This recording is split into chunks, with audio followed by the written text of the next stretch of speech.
Halo Sobat Mania, saya Denina Dalung. Oke, ketemu lagi dalam sebuah konten. Oke, sebelum lanjut saya akan mengucapkan selamat hari Natal. Meskipun sudah terlambat ya saya mengucapkannya, karena hari Natal itu jatuh kemarin pada hari Senin tanggal 25 Desember. Sekarang sudah Selasa tanggal 26. Semoga saya tidak terlalu telat bagi teman-teman yang merayakan dan masih libur hari Natal. Selamat Hari Raya Natal, selamat berkumpul bersama keluarga. Tuhan Yesus memberkati kita semua. Amin. Oke. Hari ini saya akan repair, saya akan perbaiki ini Daido Thalassa. Ini kemarin sempat saya coba pakai mancing. Awalnya saya mau mancing cumi. Udah gagah nih jelasin segala macam, ternyata cuminya nggak ada. Oke, di tempat saya biasanya mancing cumi, biasanya di bulan November itu sudah ada cumi, penampakan cumi. Tapi kemarin saya cek ke sana bersama Mang Budi, ternyata nggak ada. Sempat casting juga, tapi sayang nggak ada. Dan saya berpikir pada waktu itu sudah pasti boncos ya, karena boncos, jadi saya memutuskan untuk pulang. Di perjalanan pulang, Mang Budi lihat boilingan tongkol. Oh, luas sekali boilingnya. Jadi iseng-iseng pas kebetulan saya bawa rangkaian bulu-bulu untuk cari ikan selungsung itu, untuk cari ikan tamban. Saya lempar-lempar ke arah boiling tongkol dan dimakan. Sayangnya rangkaiannya banyak putus dia.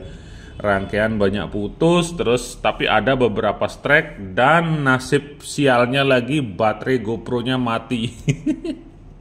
Kacau sekali. Jadi saya nggak bawa serep baterai GoPro-nya, sehingga rekaman strike-nya hanya 3 kali saja yang kerekam, sisanya nggak kerekam seperti itu. Tapi nggak masalah, sudah ada strike untuk ini reel Daido Thalassa. Jadi meskipun direkomendasikan untuk mancing cumi atau egging, sebenarnya dipakai casting biasa pun tidak masalah seperti itu.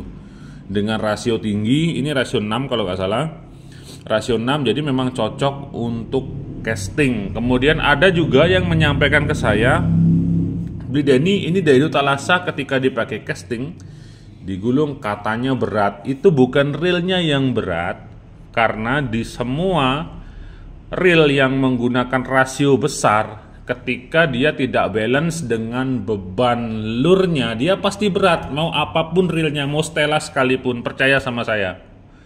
Seperti itu. Ketika sebuah reel dengan rasio 6, jadi kita harus menyesuaikan antara balance tackle, antara reelnya, jorannya, kemudian jenis jorannya, teknik permainannya, seperti itu. Kita masuk ke arah hal yang lebih rumit dan lebih repot lagi. Kenapa seperti itu? Ya, yang namanya mancing, ketika Anda menggunakan reel pancing, menggunakan joran, itu sudah akan masuk ke arah dunia yang rumit dan repot. Tidak sesimpel Anda beli reel, pasang di joran, mancing, lalu ketemu dengan sebuah kenyamanan, ketemu dengan sebuah hal yang mudah. Bukan seperti itu. Kita harus menentukan yang namanya balance tackle, keseimbangan, jenis reel, jenis joran, seperti itu. Oke, saya akan jelaskan mungkin sekarang di atas meja aja dulu. Nanti kalau sudah di atas laut saya akan sempurnakan lagi sambil nunggu boot DND. Oke, jadi DND bikin boot murah-murah saja, bikin boot dari material EVA, tapi sudah teruji keseimbangannya, keamanannya sudah teruji. Jadi DND membuat boot untuk kapasitas 3 hingga 4 pemancing seperti itu. Dan boot ini tidak saya komersialkan, tidak saya sewakan. Boot ini murni milik pribadi, untuk keperluan pribadi, untuk DND fishing. Jadi ketika DND mau mancing langsung bisa menggunakan boot itu. Dan jika ada teman-teman yang memang mau mancing bareng dengan DND, itu nanti kita bisa mancing bareng seperti itu. Jadi saya tidak menyewakan boot. Jadi kalau yang pengen mancing nanti silahkan koordinasi dengan saya. Oke, seperti itu. Dan balik lagi ke ini, ke Daido Thalassanya ini. kalau dia digunakan untuk casting lure di bawah 20 gram. Casting ya, casting gulung aja tidak akan ada kendala. Tapi ketika lurnya lebih berat daripada itu, daripada 20 gram, 20, 30 bahkan, di sana Anda akan merasakan sudah terasa berat ketika castingnya konstan. Jadi lempar, ini saya pasang di joran ya, biar ada gambaran deh. Karena kadang-kadang susah juga menjelaskan teori di atas meja. Kalau nanti sekalian saya praktekkan baru enak ya. Oke, ketika kita lempar, posisi joran diem, kita gulung sini saja, tentu saja dia akan terasa berat. Tapi kalau kita mainkan, kita ayun-ayunkan jorannya, tempatnya sempit susah nih praktek pakai joran. Kita lempar, jadi ketika kita gulung, kita ayunkan begini. Jadi kita memanfaatkan lifting joran untuk menarik lurnya. Pada saat beban kosong, dia dibarengin dengan irama menggulungnya. Nah, di sana Anda tidak akan merasakan yang namanya berat. Oke. Jadi ketika rasio 6 kemudian dipakai casting, bahkan dipakai jigging, itu saya sama sekali tidak merasakan berat karena saya paham betul dengan yang namanya teknik dan balance untuk keseluruhan tackle-nya, dari reel, dari line, dari joran seperti itu, dari umpannya, berat umpannya seperti itu.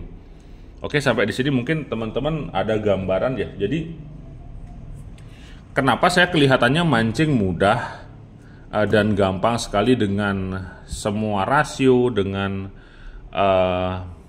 banyak teknik, berbagai macam teknik, karena yang paling penting adalah balance tackle-nya. Oke, selain daripada itu, ketepatan dalam pemilihan joran itu juga sangat diperlukan. Oke, kita tahu sendiri kalau joran itu adalah sebuah stick yang mengatur istilahnya irama kita pada saat kita casting. Jadi lempar terus kita casting seperti ini. Biasakan menggunakan joran yang memang benar-benar memiliki power lifting, bukan joran yang lentur dan letoy seperti itu. Kalau di joran-joran murah biasanya semuanya seperti itu. Biasanya joran murah yang sambungan topnya menggunakan solid yang lentur, kalau itu dipakai casting sudah saya pastikan akan terasa sangat berat. Gunakanlah joran-joran yang hollow, tipe hollow, kemudian yang memiliki power lifting di ujungnya. Contoh punyanya capung relik, nah itu bagus dia. Capung kemudian cangkek itu memang dia memiliki power lifting. Nah, sedangkan saya sendiri tentu saja merasa sangat nyaman karena yang saya pakai adalah joran dengan blank yang beda. Saya menggunakan joran Toray ini. Jadi memang otomatis kelihatannya enak banget karena memang jorannya yang memang levelnya sudah sangat jauh di atas. Kita tahu blank Toray ini ada di joran-joran high end ya, di kelas 2 juta, 3 juta, bahkan sampai 7 juta pun dia pakai Toray seperti ini. Seperti itu. Jadi liftingnya memang benar-benar dapat sehingga dia menutupi daripada dalam tanda kutip yang dianggap sebagai kekurangan dalam sebuah reel, yaitu putaran beratnya itu. Padahal putaran berat itu berasal dari memang rasio gearnya. Seperti itu. Jadi bukan reelnya yang putarannya berat, tapi disebabkan oleh teknik kita yang masih kurang, pemilihan joran yang kurang tepat, balance tackle yang belum didapat, kemudian teknik mancing kita yang masih perlu disempurnakan. Seperti itu. Oke. Semoga penjelasan saya bisa menjadi gambaran secara teori. Nanti akan saya praktekkan bersama Booth DND. Jadi kalau teman-teman yang pengen mengenal lagi, memahami lagi, memperdalam lagi segala macam teknik mancing, nanti kita belajar bareng-bareng. Oke, saya belajar, teman-teman juga belajar. Dan yang mau mancing bareng DND, nanti info-info aja. Oke, mantap. Kemudian repair, nah ini yang menjadi suatu hal yang saya sebut kekurangan lah. Masa baru saya pakai mancing sekali, klikernya langsung patah nih. Jadi kemarin pada waktu kotrekan saya dilariin sama tongkol isinya 3 biji, itu sebenarnya deringannya harusnya bersuara. Sampai putus-putus bahkan gininya rangkaiannya, sayang tidak ada suaranya. Bisu dia seketika karena memang pas saya pakai casting dia patah dia. Pas saya pakai mainkan Egi juga kan kering gitu terus dalam waktu 2 jam tiba-tiba suaranya jadi kecil. Suaranya jadi kecil, kemudian saya cek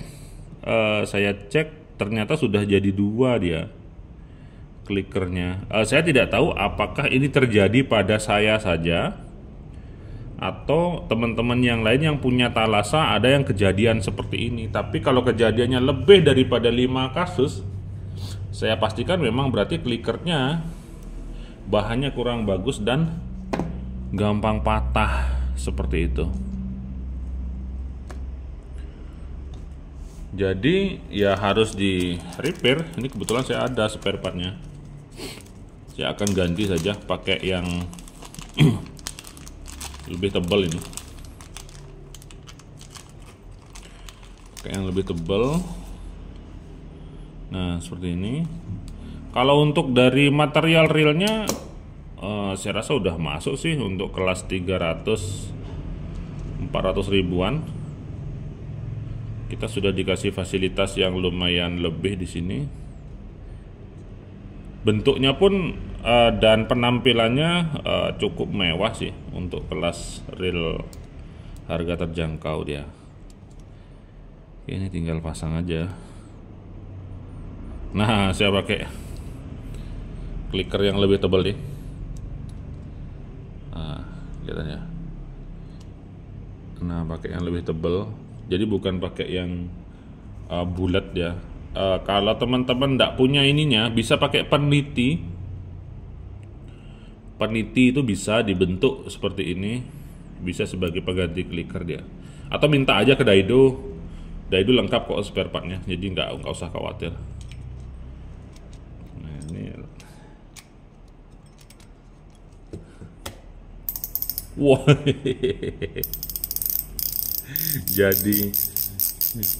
jadi super keras suaranya. Oke, nggak masalah. Yang penting bisa dipakai lagi,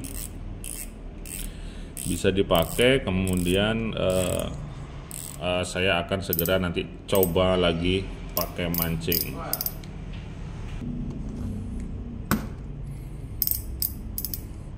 Oke, saya akan tes dulu ini suara klikernya.